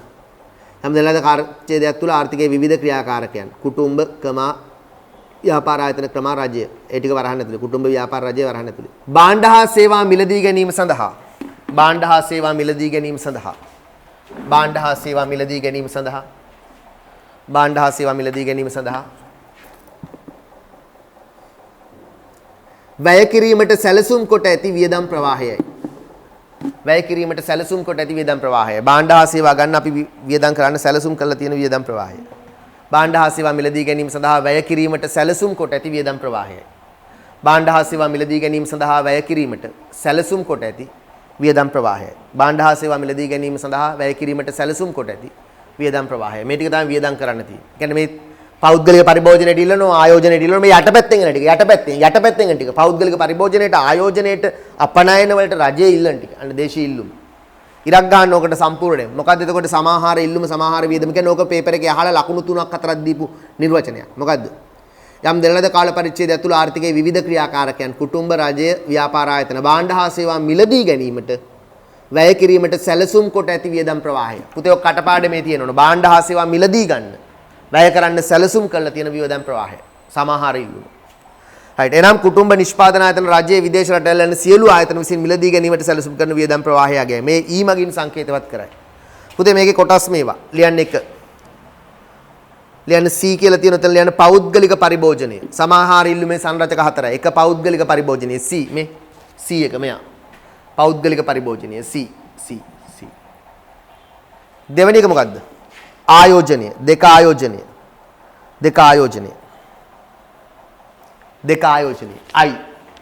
I මේ තියෙන I ආයෝජනය. 3 රාජ්‍ය වියදම G. රජයේ භාණ්ඩ ඉල්ලනවා. රාජ්‍ය වියදම G. 4 අපනයන ඉල්ලුම. විදේශිකයෝ භාණ්ඩ ඉල්ලනවා. අපනයන අපි යවනවා ඒගොල්ලෝ ගන්නවා. අපනයන ඉල්ලුම X. අපනයන ඉල්ලුම. මොනවද 4? පෞද්ගලික පරිභෝජනය, ආයෝජනය, රාජ්‍ය වියදම, අපනයන ඉල්ලුම. අර යටින් ආපු ඊතල 4. පෞද්ගලික පරිභෝජනය, ආයෝජනය, රාජ්‍ය වියදම, අපනයන ඉල්ලුම. යටින් ආපු ඊතල ටික. ඔන්න ඔය 4. හරි. එතකොට සමාහාර ඉල්ලුම් ශ්‍රිතේ පුතේ ඔක ක්‍රම දෙකකට ලියනවා. සමාහාර ඉල්ලුම් ශ්‍රිතේ කියලා ලියන්න කිව්වොත් මෙහෙමයි. ඔක හරිනම් අපිට තේරෙන විදිහට ගත්තොත් ඕකේ තියෙන කොටස් 4යි. මොකද්ද? අපිට තේරෙන විදිහට ගත්තොත් E සමානයි කවුද? E හැදිලා තියෙන්නේ කොහොමද? E හැදිලා තියෙන්නේ කොහොමද? මේ තියෙන E හැදිලා තියෙන්නේ කොහොමද? E හැදිලා තියෙන්නේ කොහොමද? E හැදිලා තියෙන්නේ මේ 4ෙන්. කවුද? E සමානයි C ධන I ධන G ධන X. ඔකට සමාහාර ඉල්ලුම් ශ්‍රිතේ. නමුත් ඕක ඔහම උනාට විභාගෙදී ඔහම ලියන්නේ නැහැ අපි. විභාගෙදී ඔහම ලියන්නේ නැහැ අපි. විභාගෙදී මෙන්න මෙහෙම තමයි ගොඩක් වෙලාවට ලියන්නේ. E එනතන E හැදිලා තියෙන්නේ C ධන I ධන G ධන. අපනයන නිකන් තනියෙන් තියන්නේ නැහැ. සුද්ධ අපනයන කරනවා. අර පැත්තෙන් ආනයන ගෙනල්ලා අඩු කළා. ඔය දෙකම හරි. හරි. ඇත්තට මේක තමයි භාවිතයේ තියෙන්නේ. ඒක නිසා සමහර ඉල්ලුම සාමාන්‍යයෙන් C ධන I ධන G ධන X තමයි. C ධන I ධන G ධන X තමයි. නමුත් ලියනකොට ලියන්නේ C ධන G ධන I ධන X ශ්‍රේණියම් කියලා. ඒක නිසා සමහර ඉල්ලුම මෙහෙම ලියා ගන්න මේ ක්‍රම දෙකටම. E සමානයි C ධන I ධන G ධන X තමයි. නමුත් සුද්ධ අපනයන කියලා ගන්නවා. අපනයන වලින් ආනයන අඩු කරලා තමයි අපි හරියටම ගන්නෙ. සා විභාගෙදී આવුවොත් මේක ලියන්න ඕනේ. ඒක නිසා මේකට හරියක් දාලා තියාගන්න. මේක නිකන් මතක තියුරන්න. තර්කානුකූලව අපි දන්නේ C ධන I ධන G ධන X තමයි. නමුත් M එක අර පැත්තෙන් ගලලා මෙහෙන් අඩු කරනවා. එතකොට සමහර ඉල්ලුම හැදෙන්නේ රටේ සුද්ධ අපනයන. මේකට කියන්නේ සුද්ධ අපනයන. මොනවත් ලියා ගන්න මේ සුද්ධ අපනයන. සුද්ධ අපනයන. net export NX. සුද්ධ අපනයන. සාමාන්‍ය අපි අපනයන නෙමෙයි ගන්න ආනයන අඩු කරාමනේ සුද්ධ අපනයන. සමහර ඉල්ලුම කියන්නේ තර මොකද්ද? E සමානයි. කොටුව ඇතුලේ මේ දෙකම ලියන්න. C ධන I ධන G ධන X ලිව්වත් හරි. විභාගයට වඩා නිවැරදි මේක. E සමානයි C ධන I ධන G ධන X ශ්‍රේණියම් සුද්ධ අපනයන NX net export. E සමානයි C ධන I ධන G ධන X ශ්‍රේණියම් NX සුද්ධ අපනයන. ඔය විදිහට තමයි ලියන්නේ. right. පුතේ බලන්න විභාග ප්‍රශ්නයක් අහලා තියෙනවා 2009. අන්න දැක්ක දහන ප්‍රශ්න. සමාහාර ඉල්ලුම නිර්වචනය කරන්න උඩ නිර්වචනයේ ගෙඩි පිටින් තියෙනවා. මොකද යම් දෙනලද කාල පරිච්ඡේදයක් තුල. ඔය මාකින් ස්කීම් උත්තර. ඔයගලන්ට වෙන ගුරුවරයෙක් වෙන එකක් වුණා නැතුණා ඒක වැරදි පුතේ ලකුණු හම්බෙන්නේ නැහැ. මෙන්න මාකින් එකේ ලකුණු දීපු උත්තරේ. සා මේවත් එක්ක යන්න ඕන. බහූබූත කළා හරියන්නේ නැහැ. හරියට උගන්වන්න ඕන වගකීමේ. බලන්න මොකද්ද උත්තරේ? යම් දෙනලද කාල පරිච්ඡේදයක් තුල අපේ උඩ නිර්වචනයම තමයි මම මාකින් එකේ ගත් එකම තමයි මම දුන්නේ. ආර්ථිකයේ විවිධ ක්‍රියාකාරකයන් කුටුම්බ ව්‍යාපාර රාජ්‍ය භාණ්ඩ හා සේවා මිලදී ගැනීමට වැය කිරීමට සැලසුම් කොට ඇති වියදම් ප්‍රවාහය. කටපාඩමේ තියෙනවා. ඊළඟ අනිත් පැත්ත බලන්න මේ පැත්ත. මේ මොකද්ද? සමාහාර ආදායම නැත්නම් සැපයුම. මේ පැත්ත. සමාහාර ආදායම සැපයුම. ඒ පැත්ත බලමු. සමාහාර ආදායම සැපයුම. අපි කියනවා aggregate supply AS නැත්නම් ආදායම Y. සමාහාර ආදායම Y නැත්නම් AS aggregate supply. අරක E එහෙම නැත්නම් AD aggregate demand. මේක Y එහෙම නැත්නම් AS aggregate supply. සමාහාර සැපයුම නැත්නම් සමාහාර ආදායම. ලියන්න නිර්වචනය. දෙන ලද කාල පරිච්ඡේදයක් තුල දෙන ලද කාල පරිච්ඡේදයක් තුල ආර්ථිකේ අපේක්ෂිත දෙන ලද කාල පරිච්ඡේදයක් තුල ආර්ථිකයේ අපේක්ෂිත දෙන ලද කාල පරිච්ඡේදයක් තුල ආර්ථිකයේ අපේක්ෂිත නිෂ්පාදන හෝ ආදායම් මට්ටම සමාහාර ආදායමයි. දෙන ලද කාල පරිච්ඡේදයක් තුල ආර්ථිකයේ අපේක්ෂිත නිෂ්පාදන හෝ ආදායම් මට්ටම සමාහාර ආදායමයි. දෙන ලද කාල පරිච්ඡේදයක් තුල ආර්ථිකයේ අපේක්ෂිත නිෂ්පාදන හෝ ආදායම් මට්ටම සමාහාර ආදායමයි. දෙන ලද කාල පරිච්ඡේදයක් තුල ආර්ථිකයේ අපේක්ෂිත නිෂ්පාදන හෝ ආදායම් මට්ටම සමාහාර ආදායමයි. දෙන ලද කාල පරිච්ඡේදයක් තුල ආර්ථිකයේ අපේක්ෂිත නිෂ්පාදන හෝ ආදායම් මට්ටම සමාහාර ආදායමයි. අපේක්ෂිත නිෂ්පාදන හෝ ආදායම් මට්ටම සමාහාර ආදායමයි. රයිට්. දෙන ලද කාල පරිච්ඡේදයක් තුල ආර්ථිකයේ අපේක්ෂිත නිෂ්පාදන හෝ ආදායම් මට්ටම සමාහාර ආදායමයි. ඉරක් ගන්න. දෙන ලද කාල පරිච්ඡේදයක් තුල ආර්ථිකයේ අපේක්ෂිත නිෂ්පාදන හෝ ආදායම් මට්ටම සමාහාර ආදායමයි. ඉරක් ගන්න එකට. ඒකත් අහන්න පුළුවන් ඊළඟ අවුරුද්දක. දෙන ලද කාල පරිච්ඡේදය තුල ආර්ථිකයේ අපේක්ෂිත නිෂ්පාදන හෝ ආදායම් මට්ටම සමාහාර ආදායමයි. රයිට්. පුතේ ඔක් කියන එහා පැත්තේ නම් සියලුම ව්‍යාපාරික ආයතන විසින් විවිධ මිලදී ගැනීම් වලදී සැලසුම් කළ සමස්ත නිමම මහත් ආදායමයි මේ වයි වලින් සංකේතවත් කරේ. ඇතැම් භාණ්ඩ හා සේවා මිලදී ගැනීමට වියදම් කිරීමේදී වියදම් ප්‍රවාහයක් දිවෙන බැවින් ආදායම හා වියදම අතර සම්බන්ධතාව හඳුනා ගන්න ඕන කියලාත් කියන එක පස්සේ බලමු. කොහොමුණත් රටක සමස්ත ආදායමේ උපයෝජනය. පුතේ ආදායම භාවිතා කරන ආකාරය මේ කියන්නේ. අතරම ආදායම කියන්නේ ආදායමට මොකද කරේ උපයෝජනය. ආදායමෙන් අපි කෑවා C. බදු ගෙව්වා NT. ඉතිරි කරා S. ආනයනය කරා M. ආදායමේ උපයෝජනය අපි ලියාගමු. ආදායම උපයෝජනයේ විච ආකාරය. එහා පැත්තේ ලියන්න පුතේ. පළවෙනි එක C. එතන ලියන්න පෞද්ගලික පරිභෝජනය. ආදායමේ උපයෝජනය ලියන්න එක පෞද්ගලික පරිභෝජනය. දෙවෙනිට තියෙන S මේක මේ S. අර උඩ තිබිච්ච ටික. අපි කෑවා 700ක් ඉතිරි කරානේ S 100ක්ද කොහෙද? S ඉතුරුම්. T නෙමෙයි යෝක හදන්න ඊළඟ එක NT කියලා. S කියන්නේ ඉතුරුම්. තුන්වෙනි එක NT කියලා හදන්න. T කියලා තියෙන්නේ මෙතන සංකේතය. NT කියලා හදන්න. ශුද්ධ බදු. අපි බදු ගෙවුවා 75ක්ද කොහෙද ඉස්සෙල්ලා අර chart එකේ. M කියන්නේ ආනයන. එහෙනම් මොනවද හතර? පෞද්ගලික පරිභෝජනය C ඉතුරුම් S NT ශුද්ධ බදු M ආනයන. සමස්ත ආදායමේ සංරචකයන් වන මේවා පහත පරිදි සමීකරණයකින් ලියන්න පුළුවන්. ඒක නම් අරුබුද නැහැ. ඒක කෙලින්ම ලියන්නේ මෙහෙමයි. y සමාන. y හැදෙන්නේ කොහොමද? y හැදෙන්නේ කොහොමද? c ධන s ධන පිළිවෙල ප්‍රශ්නයක් නැහැ කොහොමද ලියන්න ඕන. nt ධන m. ඔය ටික තමයි ඉන්නේ. c ධන s ධන nt ධන m. මේක ලියා ගන්න කොටුව ඇතුළේ. මේ හැදෙන්නේ c ඉන්නෝ s ඉන්නෝ nt ඉන්නෝ m ඉන්නෝ y ඉන්නෝ. c ධන nt ධන s ධන m. ඒගොල්ලෝ පිළිවෙල අවුලක් නැහැ. c ධන s ධන nt ධන m. මේ ටික C S N T M තමයි y හැදෙන්නේ. right. ඊළඟට එන්න පුතේ එකතු වීම කියන්නේ මොනවද ආර්ථිකේ? ගිලිහීම් කියන්නේ මොනවද? ඊටාම වැදගත්. විභාගයේදී අහන ප්‍රශ්නයක් මේකත්. ටක් ගාලා ඒකත් බලමු. දැන් අපි chart එක ඉගෙන ගත්ත නිසා ඔච්චර අමාරු නෑ. මේ තියෙන ආර්ථිකේ එකතු වීම මොනවද එකතු වීම? මේ සමස්ත වියදම ශක්තිමත් කරපු අර යටින් ආපු සපෝට් එක මොනවද? ආයෝජන රාජ්‍ය වියදම අපනයන යටින් ආපු සපෝට් එක අර 700ට එකතු වෙච්ච ටික එකතු වීම 700ට එකතු වෙලානේ 1000ක් උනේ දේශීයලු අන්නේ 700ට එකතු වෙච්ච ටික ආයෝජන රාජ්‍ය වියදම අපනයන යටින් ආපු සපෝට් එක ඒක තමයි එකතු වීම කියන්නේ ගිලිහීම් කියන්නේ අර පුතේ 1000 ගෙදර ගේන්න දුන්නොත් අපිට මල වද දුන්න වදකාරයෝ ටික ඉතුරුම් බදු ආනයන 700ක් උනානේ ගෙදර ගෙන අපිට 1000 අඩු කරේ ඉතුරුම් නිසා බදු නිසා අන්නේ ගිලිහීම් හරි අපි ඉස්සෙල්ලම බලමු එකතු වීම J injections කියන්නේ මොනවද කියලා එකතු වීම වල නිර්වචන ලියා ගන්න පුතේ නිර්වචන ලියා ගන්න. ඊටාම වැදගත් නිර්වචනයක් ඉරි ගහ ගන්න ඕන අනිවාර්යෙන් විභාගයට අහන්න පුළුවන්. පොඩ්ඩක් මාතෘකාව ගාව ලියන්න එකතු වීම වලට කියන තව නමක් විදීම්. එකතු වීම වලට කියන තව නමක් විදීම්. ප්‍රවාහය තුලට විදීම්. එකතු වෙනවා. විදිනවා. ලියන්න නිර්වචනයක් මෙහෙම. ඉන්ජෙක්ෂන්ස් වලට විදීම් වලට එකතු වීම වලට නිර්වචනයක් ලියන්න. ඔවුනොවුන් අතර සිදුවන ලැබීම් ප්‍රමාණයෙන් පරිබාහිරව ඔවුනොවුන් අතර සිදුවන ලැබීම් ප්‍රමාණයෙන් පරිබාහිරව ඔවුනොවුන් අතර සිදුවන ලැබීම් ප්‍රමාණයෙන් පරිබාහිරව මේ මාකින් ස්කීම් නිර්වචන පුතේ ඔවා දීලා නැති ගුරුවරු ඇති බහුබූත උගන්වන අය. ඒකට මට කරන්න දෙයක් නැහැ. මේ විභාගයේ ලකුණු දෙන නිර්වචන මාකින් අරන් බලන්න. මේව තියෙන්නේ. ඔවුනොවුන් අතර සිදුවන ලැබීම් ප්‍රමාණයෙන් පරිබාහිරව මේ මෑත කාලේ ඇහුවා ගිය අවුරුද්දේ ඊළඟ අවුරුද්ද ඊට කලින් අවුරුද්දේ වගේ මාකින් ස්කීම් නිර්වචන මේ.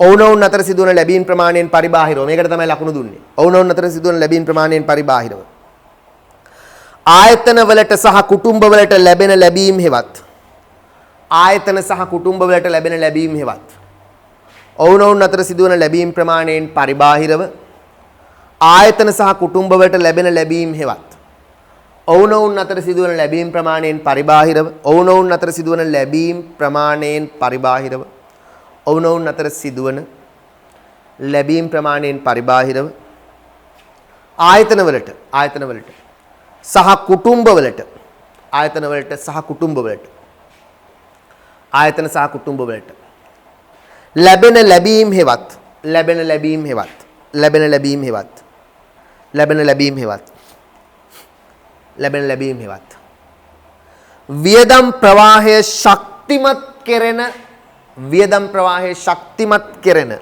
ලැබෙන ලැබීම් හෙවත් වියදම් ප්‍රවාහය යටින් ශක්තිමත් කරන සපෝට් එකක් වියදම් ප්‍රවාහය ශක්තිමත් කෙරෙන බාධා කිරීම මේකත් එක ආකාරයක බාධාවක් ශක්තිමත් කෙරෙන නමුත් බාධා කිරීමක් අර 700ට බාධා කරලා තව එකතු වෙනවා වියදම් ප්‍රවාහය ශක්තිමත් කෙරෙන බාධා කිරීම හොඳ බාධා කිරීමක් වියදම් ප්‍රවාහය ශක්තිමත් කෙරෙන බාධා කිරීම මින් අදහස් වේ මින් අදහස් කෙරේ වියදම් ප්‍රවාහය ශක්තිමත් කෙරෙන බාධා කිරීම මින් අදහස් කෙරේ එහෙනම් පුතේ මොකද්ද නිර්වචනේ හරියට කියන්න අංග සම්පූර්ණව මොකද්ද නිර්වචනේ ඔවුනොවුන් අතර සිදුවන ලැබීම් ප්‍රමාණයෙන් පරිබාහිරව ආයතන සහ වලට සහ කුටුම්බ වලට ලැබෙන ලැබීම් හෙවත් වියදම් ප්‍රවාහයේ ශක්තිමත් කෙරෙන බාධා කිරීම ඉතාම වැදගත් ඉරක් ගහගන්න සම්පූර්ණ ටිකට ගහගන්න මුළු නිර්වචන වියදම ශක්තිමත් කරන වියදමට එකතු වෙන වියදම ශක්තිමත් කරන බාධා කිරීම එකතු වෙනවා රයිට් එතකොට ඕකේ පුතේ එනවා මෙමගින් වියදම් ප්‍රවාහයේ ශක්තිමත් කේ මෙවැනි දේ මගින් මෙවැනි දේ සමාහාර ඉල්ලුම් ප්‍රසාරණය වේ මේවා විදීම් කියලා හඳුන්වනවා විදීම් කියලා ඉල්ලුම ශක්තිමත් කරනවා හොඳ කට්ටිය යටින් සෙට් වෙච්ච අය කවුද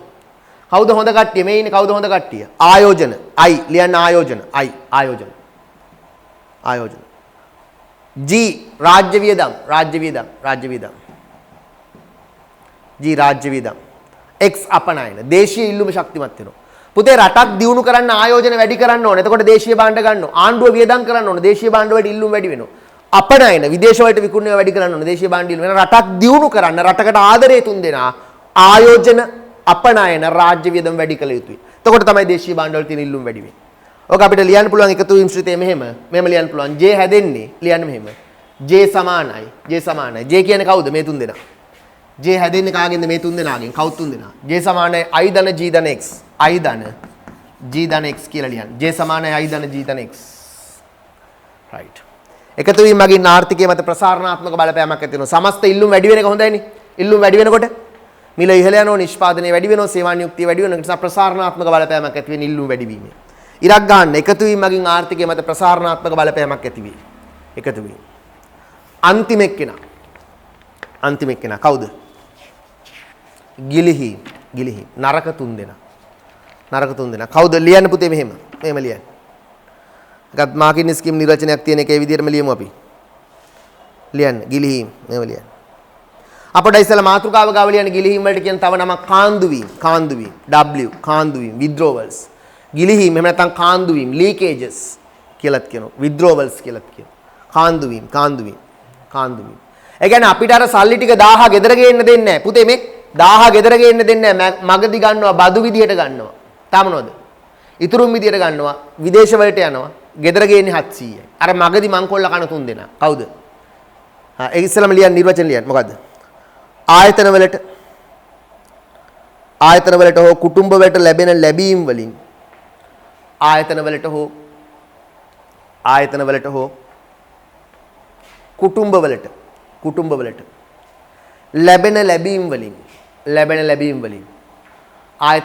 කුටුම්බ වලට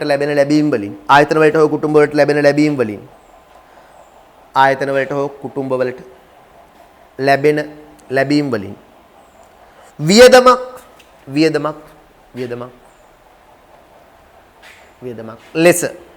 ලෙස වියදමක් ලෙස ආයතන කුටුම්බ වලට ලැබෙන ලැබීම් වලින් වියදමක් ලෙස දේශීය නිෂ්පාදිතය මත වැය නොකෙරෙන වියදමක් ලෙස දේශීය නිෂ්පාදිතය මත වැය කෙරෙන්නේ නැහැ. ඒක අහක යනෝනේ. අයි ඉතුරුම් බදු ඒවා අහක යනවා.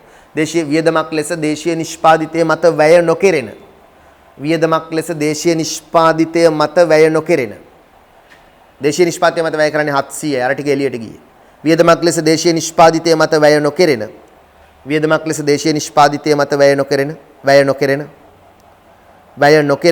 ප්‍රමාණය හෙවත් වියදමක් ලෙස දේශීය නිෂ්පාදිතය මත වැය නොකෙරෙන ප්‍රමාණය හෙවත් වියදමක් ලෙස දේශීය නිෂ්පාදිතය මත වැය නොකෙරෙන ප්‍රමාණය හෙවත් වියදම් ප්‍රවාහය සංකෝචනය කරමින් වියදම්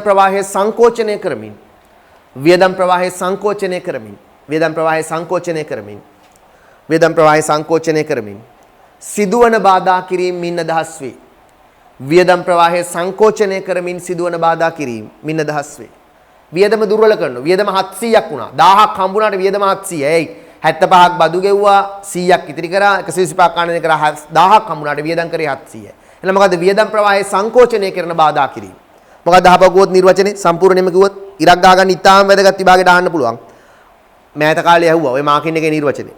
ආයතන වලට හෝ කුටුම්බ වලට ලැබෙන ලැබීම් වලින් වියදමක් ලෙස දේශීය නිෂ්පාදිතය මත වැය නොකෙරෙන ප්‍රමාණය හේවත් දේශීය නිෂ්පාදිතය මත වැය නොකෙරෙන ප්‍රමාණය හේවත් ආයතන වලට හෝ කුටුම්බ වලට ලැබෙන ලැබීම් වලින් වියදමක් ලෙස දේශීය නිෂ්පාදිතය මත වැය නොකෙරෙන ප්‍රමාණය හේවත් වියදම් ප්‍රවාහය සංකෝචනය කරමින් සිදුවන බාධා කිරීම.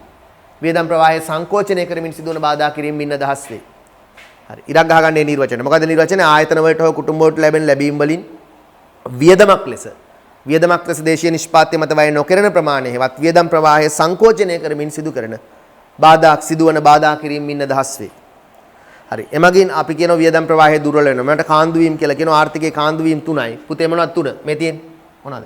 ඉතුරුම් මේ තියෙන කාන්දු වීම W වලට අයිති වෙන 3යි. කවුද? ඉතුරුම් නිසා දුර්වල වෙනවා. බදු නිසා දුර්වල වෙනවා. ආනයන නිසා දුර්වල වෙනවා. ලියන්නේ ඉතුරුම් S ඉතුරුම්. ඕකේ NT කියලා හදන්න. ඊළඟට G අකුරක් තියෙන වැරදි NT කියලා හදන්න. G අකුරක් තියෙන වැරදිලා NT කියලා හදන්න. NT. සුද්ධ බදු. ඉතුරුම් ඊළඟට NT කියලා හදන්න සුද්ධ බදු. දෙක එක ඉතුරුම් S. දෙක NT සුද්ධ බදු. 3 M හරි ආනයන. 3 ආනයන. එන ඒක මෙහෙම ලියන්න. W සමානයි කවුද? S ධන NT ධන M. W සමානයි S ධන NT ධන M කියලා ලියන්න. ඒ තමයි ගිලිහීම. මේකෙන් ආර්ථිකයට නරකක් ඇති වෙන්නේ සංකෝචනාත්මක බලපෑමක්. ඉරක් ගහන්න මෙමගින් ආර්ථිකයට සංකෝචනාත්මක බලපෑමක් ඇති කරේ. රයිට් පුතේ. දැන් ඔයගොල්ලෝ දන්නවා නේ. සමස්ත ආදායම කියන්නේ මේක පොඩ්ඩක් ගණන් හදනකොට හරියයි. C ධන ආදායම කියන්නේ C ධන NT ධන S ධන M අර උඩ පැත්තේ තියෙන වක්‍ර ටික. දැන් ඔයගොල්ලෝ මේ රූප සටහන ගත්තොත් මේ පැත්තේ තියෙන රූප සටහන ගත්තොත් මේ පැත්ත. මේ උඩ පැත්තේ තියෙන ඒවා ගත්තොත් ඒ ටික ඔක්කොමනේ. මොකද NT S M වලට C එකතු කරාම ආදායම. යට පැත්තේ තියෙන ටික ගත්තොත් මෙහෙම යට පැත්තේ මොකද්ද? මේ රූප සටහනේ. ඒ කියන්නේ කවුද? IGX වලට C එකතු කරාම ආදායම. ඕකේ C ට C කැපුවාම උඩ ඉන්න තුන් දෙනා ගිලිහීම් කවුද? ඉතුරුම් බදු ආනයන ගිලිහීම්. යට ඉන්න තුන් දෙනා එකතු වීම අපනයන ආයෝජන රාජ්‍ය විදම් එකතු වීම. සරලයි. හරිනේ. මොකද පුතේ උඩ ඉන්න හතර දෙනා ආදායම. උඩ ඉන්න හතර දෙනා කියන්නේ උඩ ඉන්න තුන් දෙනා කවුද? ඉතුරුම් S NT බදු ආනයන M ඒකට C එකතු කරාම ආදායම. යට ඉන්න තුන් දෙනා කවුද? ආයෝජන I රාජ්‍ය වියදම් G අපනයන X. ඒ තුන් දෙනාට C එකතු කරාම වියදම. C ධන I ධන G ධන X. ඔකේ C ට C කැපුවාම අර S NT M කියන තුන් දෙනා ගිලිහි IGX තුන් දෙනා එකතු වීම අපි ඔය ගැන තව ගැඹුරින් ඉස්සරහට හදාරනවා. රයිට්. අයි අරගොල්ලන්ට ගිලිහීම් කියන්නේ. දැන් හිතන්න ඔයගොල්ලන්ට රටක් බාර දුන්නොත් රට දියුණු කරන්න නම් මොකද්ද කරන්න ඕන? මට රටක් බාර දුන්නොත් මේ අනුව මම රට දියුණු කරන්න මොකද්ද කරන්න ඕන? රටක් දියුණු කරන්න දේශීය භාණ්ඩ වල තියෙන ඉල්ලුම් වැඩි කරන්න එපා. එහෙම නම් දේශීය භාණ්ඩ වල තියෙන ඉල්ලුම් වැඩි කරන්න නම් බදු හොඳ නෑ පුතේ. බදු අය කරන්න හොඳ නෑ. එතකොට ගෙදරට යන සල්ලි අඩු වෙනවා. දේශීය භාණ්ඩ වල තියෙන ඉල්ලුම දුර්වල වෙනවා. බදු අඩු කරන්න ඕන නරක එකක්. ඉතුරු ගන්න එක අඩු කරන්න ඕන. ඉතුරු කරොත් ගෙදරට සල්ලි යන්නේ අඩු කරන්න ඕන. මේ මොකද විදේශ මිලදී ගැනීම අඩු කරන්න ඕන. එතකොට සල්ලි ටික ගලාගෙන යනවා දේශීය භාණ්ඩ ගන්න. එහෙනම් අපි ඉතුරුම් බදු විදේශ ආනයන නරකයි. හොඳ ඒවා තමයි ආයෝජන හොඳයි, රාජ්‍ය වියදම් හොඳයි, විදේශී ඉල්ලුම අපනයන ඉල්ලුම හොඳයි. ඒව නිසා ශක්තිමත් වෙනවා. ඒවා වැඩි දියුණු කරන්න ඕන. අපි ඔය ගැන තමයි ඔය ඔන්න ඔය සංකල්පය මත පදනම් වෙලා තමයි සාර්වාර්ථිකය කියන විග්‍රහය පටන් ගන්නෙ. Macro economics. මේකේ තියරිය කේන්ස් කියන ආර්ථික විද්‍යාඥයා අපිට ගොඩනගපු මේ න්‍යාය තියරිය අපි ගැඹුරින් ස්ටඩි කරන්න ඕන. උසස් පෙළ දරුවන්ට බොහොම චුට්ටයි තියෙන්නේ. නමුත් උසස් පෙළ ගණිතයේ වැඩිම පාඩම මේක. ගණිතයේ වැඩිම පාඩම මේක. හරියට පාඩම් ටික මග අරගන්න නැතුව ඉගෙන ගන්න. ඔය පළවෙනි ටියුට් එක විතරයි තියෙන. තව ටියුට් එකක් තියෙනවා දෙවෙනි ටියුට් එක. උසස් පෙළ ගණිතයේ වැඩිම තියෙන පාඩම මම මේක සුපිරියට උගන්වන්නම්. ඔයගොල්ලෝ හරියට ඉගෙන ගන්න. එතකොට ඔය chart එක අධ්‍යයනය කරලා අහපව් ආදායම් වියදම් ගිලීම් එකතු වීම පොඩ්ඩක් හොඳට හුරු කරගෙන අපි ඊළඟ ලෙසන් එකෙන් හම්බෙමු. අපි මේ ඉවර කරේ සාර්වාර්ථික සමතුලිතයේ 5 වන ලෙසන් එක. අපි නැවත හම්බෙමු 6 වන ලෙසන් එකෙන්. බොහොම ස්තුතියි පුතේ. right